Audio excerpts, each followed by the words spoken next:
E agora, falando do prefeito de Farroupilha, no Rio Grande do Sul, Fabiano Feltrin, que se revoltou com o ministro-chefe da Secretaria de Comunicação Social da Presidência, Paulo Pimenta. Em um vídeo publicado nas redes sociais do deputado Luciano Zucco, o prefeito cobra ajuda financeira ao Estado. O senhor está me ligando para me xingar ou está ligando para ajudar? Não, prefeito. Não, também tem alguma coisa pendente que nós queremos agilizar para liberar pessoas. Pendente? As coisas estão pendentes em todos os municípios. Nós precisamos de dinheiro, ministro. Pendente? Temos que ter dinheiro da Defesa Civil para nossa defesa aqui nos municípios. O senhor, como gaúcho, deveria estar ligando para me dar um acolhimento, de dizer que vão disponibilizar recursos para os municípios. É isso que o senhor devia estar fazendo. Eu quero acelerar a aprovação do que tiver pendente do senhor, prefeito. Tá bom, então vamos lá. A minha sugestão para vocês é mandarem recursos da Defesa Civil para os municípios e depois nós fazemos as prestações de contas. Da maneira como tá, vai vir 300 mil para Farroupilha. Só numa contenção que eu tenho que fazer aqui é mais de 10 milhões. E aí, Paulo, esse vídeo repercutiu muito nas redes sociais hoje, o dia todo, né? A gente acompanhou aí a indignação do prefeito de Farroupilha, Fabiano Feltrin, numa conversa aí com o Paulo Pimenta, presidente e diretor da SECOM. Paula, o vídeo esclarece, aliás, ele prova o que demonstra, na verdade, a realidade que condiz com a análise que nós fizemos aqui. O governo não está preocupado com as ações efetivas, não está preocupado em realmente resolver o problema, salvar as pessoas. Então, o foco principal do governo é a imagem que ele passa. Tanto que quem liga para o prefeito é o ministro, o secretário da comunicação. Não é alguém que tem a caneta do orçamento, não é alguém que tem uma ajuda efetiva para oferecer. O que o Paulo Pimenta poderia oferecer? Nada. Ele ligou para cobrar o prefeito, para intimidar. Está falando demais, né? Muito provavelmente. Mas encontrou um prefeito que é firme e reagiu à altura. E reagiu com correção. Eu preciso de dinheiro para a defesa civil, o prefeito diz. E do outro lado da linha, o representante do governo federal era o cara da comunicação, uma espécie de ministro da propaganda. É ridículo. É patético. O senhor Paulo Pimenta está fazendo, ele encabeça, ele é parte do aparato de polícia política que esse governo está montando, de intimidação, de construção de narrativas para tentar forjar realidades, esse tipo de coisa, né? Então, as teses que nós colocamos aqui estão provadas nesse vídeo. Eu parabenizo o prefeito para não ter dado moral para esse Paulo Pimenta. Piotr. Olha, nós temos duas coisas que precisam ser levadas em conta, além, obviamente, do desespero do prefeito. Não precisa baixar água, mais uma vez, é a prova cabal. O prefeito sabe do que ele precisa para a cidade dele.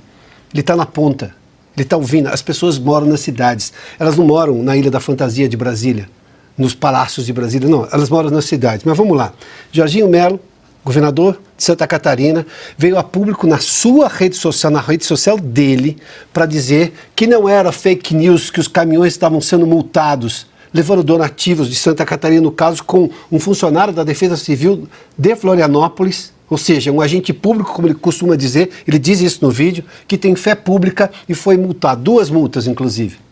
Ou seja, não era fake news aquilo, não. Um governador de estado vem a público denunciar uma situação como essa é muito grave. Agora nós temos um prefeito que não tem nenhum problema em expor exatamente o desespero dele, dada a situação que está o município. O Feltrin, o Ricardo Feltrin, Farroupilha? Não, Fabiano Feltrin. Fabiano Feltrin, perdão, Farroupilha. de Farroupilha, agora sim, perdão. Um prefeito de uma cidade atingida gravemente pela tragédia. Um governador de estado que estava levando donativos colhidos ali com um funcionário da Defesa Civil, ou seja, um funcionário do governo do estado. Publicamente estão demonstrando o que o governo federal foi até o momento e o que ele deve ser, o que ele deveria ser num atendimento a uma tragédia como essa. E o governo está preocupado em mandar a Polícia Federal perseguir pessoas, porque ele discorda da opinião delas, achando que isso é a prioridade do momento. A prioridade é atender esse prefeito aí, governo. Essa é a prioridade. Para falar do Supremo, porque a Corte formou maioria para validar as restrições impostas para a nomeação de políticos em cargos de diretorias e conselhos em empresas estatais. Os ministros julgaram uma liminar concedida pelo então ministro do STF, Ricardo Lewandowski, dias antes de se aposentar. Na ocasião, Lewandowski acatou uma solicitação do Partido Comunista do Brasil. André Mendonça, Dias Toffoli, Nunes Marques, Alexandre de Moraes, Luiz Roberto Barroso e Edson Fachin votaram para derrubar a liminar de Lewandowski e fazer valer a lei das estatais. Porém, a maioria dos ministros acatou uma proposta de Dias Toffoli, que defendeu a manutenção das indicações feitas pelo governo Lula durante o período em que a liminar de Ricardo Lewandowski esteve em vigor. Hein, Paulo, deram um jeitinho ali de fazer valer a lei das estatais no momento ali, numa janela temporal ali das indicações que é do presidente Lula, né, que devem ser mantidas, se a gente lembrar que é Aloysio Mercadante para a presidência do BNDES e também Jean Paul Prats para a Petrobras, né? Antes de assumir o cargo, Mercadante era presidente da Associação Perseu Abramo, que era ligada ao PT, e Jean Paul Prats era senador pelo Rio Grande do Norte, ou seja, não se encaixava ali nos artigos da lei das estatais, eles fizeram valer ali momentaneamente. Olha, é um malabarismo hermenêutico para chegar a essa conclusão possível. Não, é um arranjo, uma gambiarra essa interpretação, para falar um português bem claro. Como assim? A lei foi suspensa quando a decisão liminar. Então, nomeou-se o Mercadante e o Jean Paul Prats. Aí, depois que o tribunal entende que essa suspensão não era correta e que a lei é constitucional, então mantém-se aquilo que estava sob efeito da liminar que suspendeu o que não era correto. É até difícil de entender, sabe? Isso ofende o bom direito. Essas coisas é que vão minando, que vão expondo a Suprema Corte ao descrédito. Precisa disso. O Mercadante e o Jean Paul Prats valem tudo isso. Você praticamente ignorar o bom direito para chegar num termo que agrade a todos, entre aspas, não é para isso, gente. Tá? As coisas não estão bem no Brasil. Olha, definitivamente, né? Se a lei é constitucional, a decisão de nomeá-los, ela não cabe na lei e tem que parar, eles tinham que sair dos caras que estavam. E o governo nomear outros, era muito simples.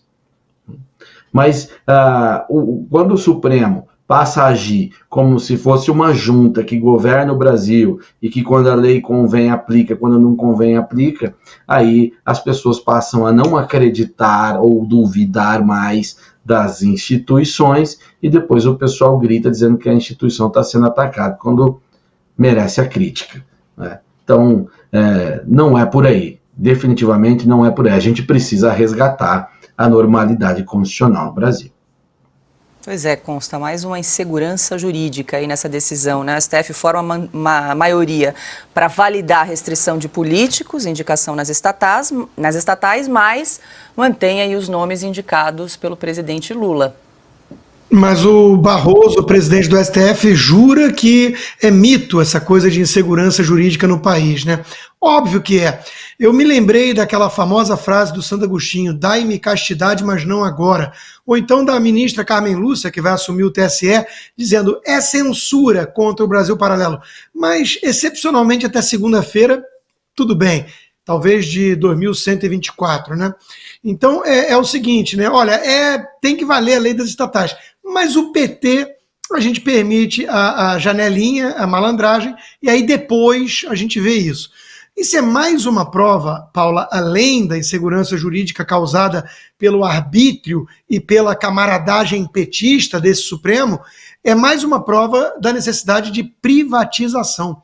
O Estado não tem que ser empresário. E aí, quando tem um governo mais sério, técnico, como o do Bolsonaro, bota-se gente qualificada no comando das empresas. Mas quando volta a esquerda ao poder, vira feudo partidário e politicagem uma vez mais. Então, Só tem uma saída para esse problema de forma estrutural: privatize já. Piotr. Primeiramente que vamos só entender claramente a lei. Era só uma interpretação constitucional que estava fazendo o Supremo.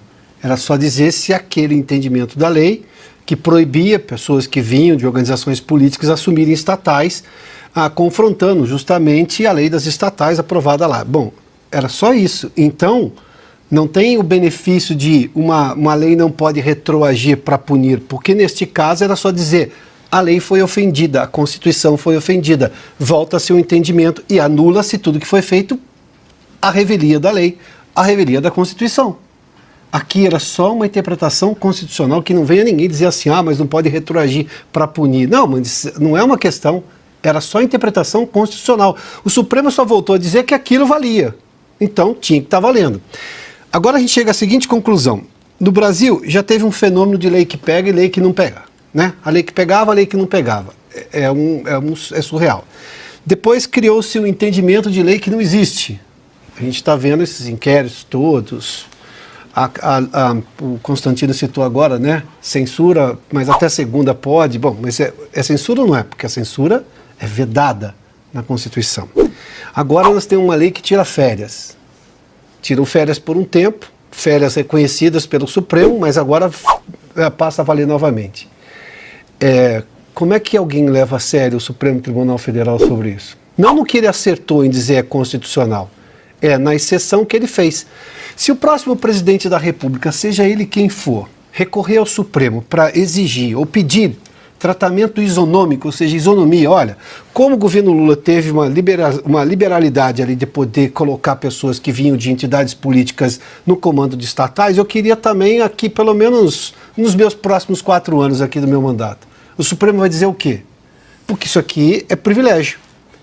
A concessão ao governo atual do PT de manter, no entendimento agora que foi seguido pelos ministros ali na maioria ou a totalidade, eu não sei, que foi proposto pelo Toffoli, você faz-se uma exceção agora, uma exceção de interpretação constitucional. Não poderia estar todas essas palavras na mesma frase, mas sim, é uma exceção de interpretação constitucional. Mas se o governo, o próximo presidente pedir isonomia, o Supremo vai dizer o quê? Depende de quem pediu?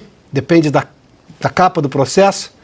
Mas aí a Themis, né? A Themis rasgou a venda dos olhos ali, né? Porque, convenhamos, isso é um malabarismo jurídico, hermenêutico, seja lá o que for que vocês gostem de chamar, mas, Paulo, eu não consegui imaginar que alguém chegaria a essa decisão na principal corte ou na mais alta corte de justiça do país. Bom, e o presidente do Senado, Rodrigo Pacheco, definiu uma data para deixar a política. A informação foi publicada pela revista Veja. Em um jantar com políticos na casa do ex-governador de São Paulo, João Dória, na noite de segunda-feira, o senador mineiro disse que não pretende se candidatar a novos cargos públicos a partir de 2026, seu último ano de mandato.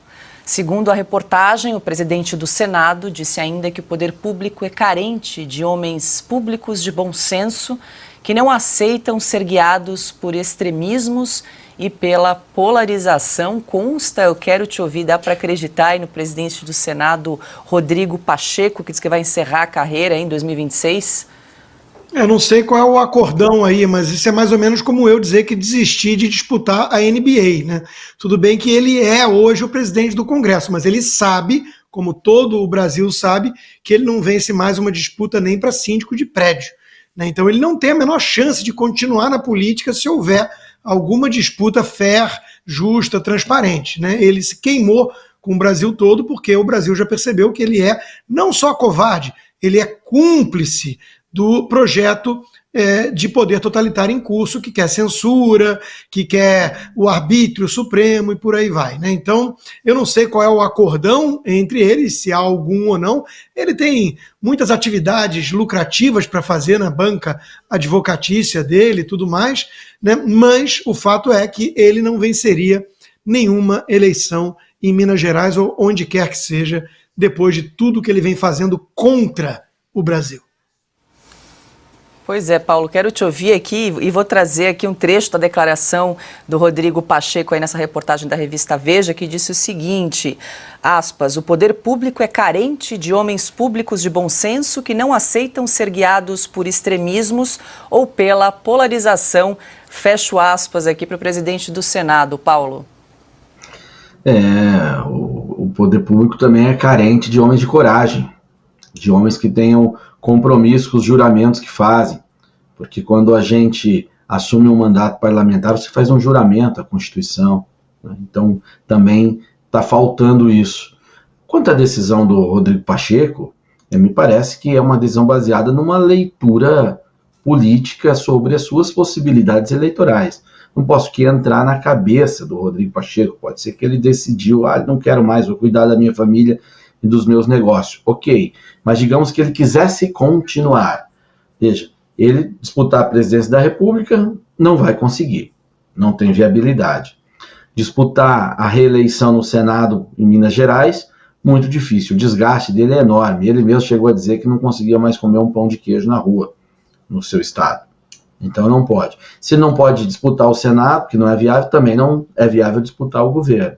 E aí vai voltar a ser deputado, que ele já foi, então não dá para voltar. Ele já presidente do Senado e tal, resolveu parar. Às vezes não é uma decisão, é uma imposição da realidade.